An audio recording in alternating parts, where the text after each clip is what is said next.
Today we're going to discuss St. John's wort. The scientific name is Hypericum perforatum, and some other names include Klamath weed, Tipton weed, goat weed, and Enron weed. Now we're going to discuss the history of the naming of this plant.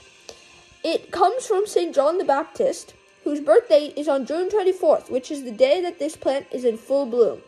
And also, wort, as in W-O-R-T, actually means plant in Old English. So the name basically means St. John's plant.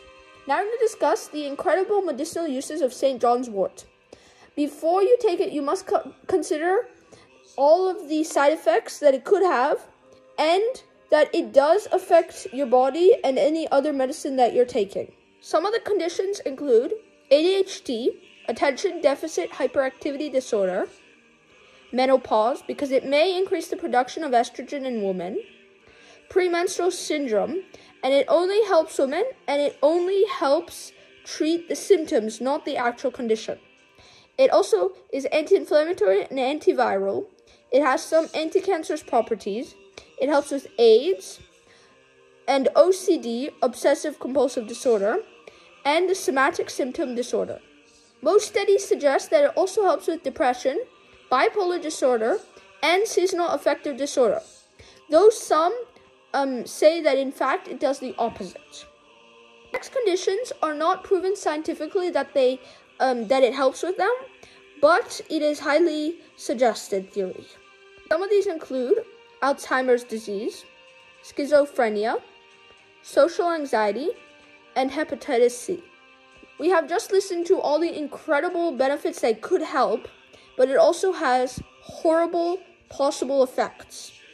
Some of these side effects include stomach upset, hives or rashes, fatigue, restlessness, headache, dry mouth, dizziness, mental confusion, or photodermatitis, which is when your skin is overly sensitive to sunlight.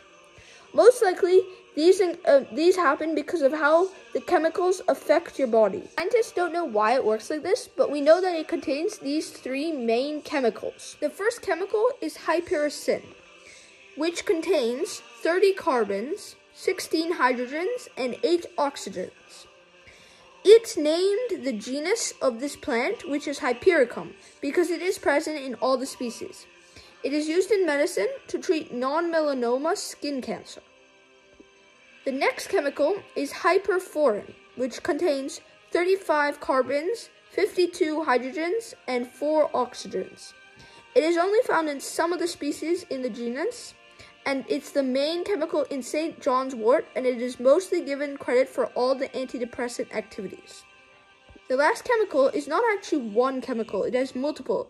They are the flavonoids, and their various carbon structures. They're found in most vegetables, and they're anti-cancerous, antioxidant, anti-inflammatory, and antiviral. So we already discussed that researchers don't know how it works, but they think it works like an SSRI, which is an antidepressant, because it increases the availability of brain chemicals serotonin, dopamine, and norepinephrine. We will now discuss the uses of all of these chemicals and how they could affect you. First is serotonin, which contains 10 carbons, 12 hydrogens, 2 nitrogens, and 1 oxygen. And the name and the IUPAC name is 3,2-aminoethyl 1H indole 5-OL. It is also called 5-hydroxytamine. It controls mood, cognition, reward, learning, memory, and many other complicated neurological processes, so it is definitely one of the more important ones. Next is dopamine, which has 8 carbons, 11 hydrogens, 1 nitrogen, and 2 oxygens. The IUPAC name is 4,2-aminoethyl benzene 1,2-diol, and it controls the feel-good response. Next is norepinephrine, which has 8 carbons, 11 hydrogens, 1 nitrogen, and 3 oxygens.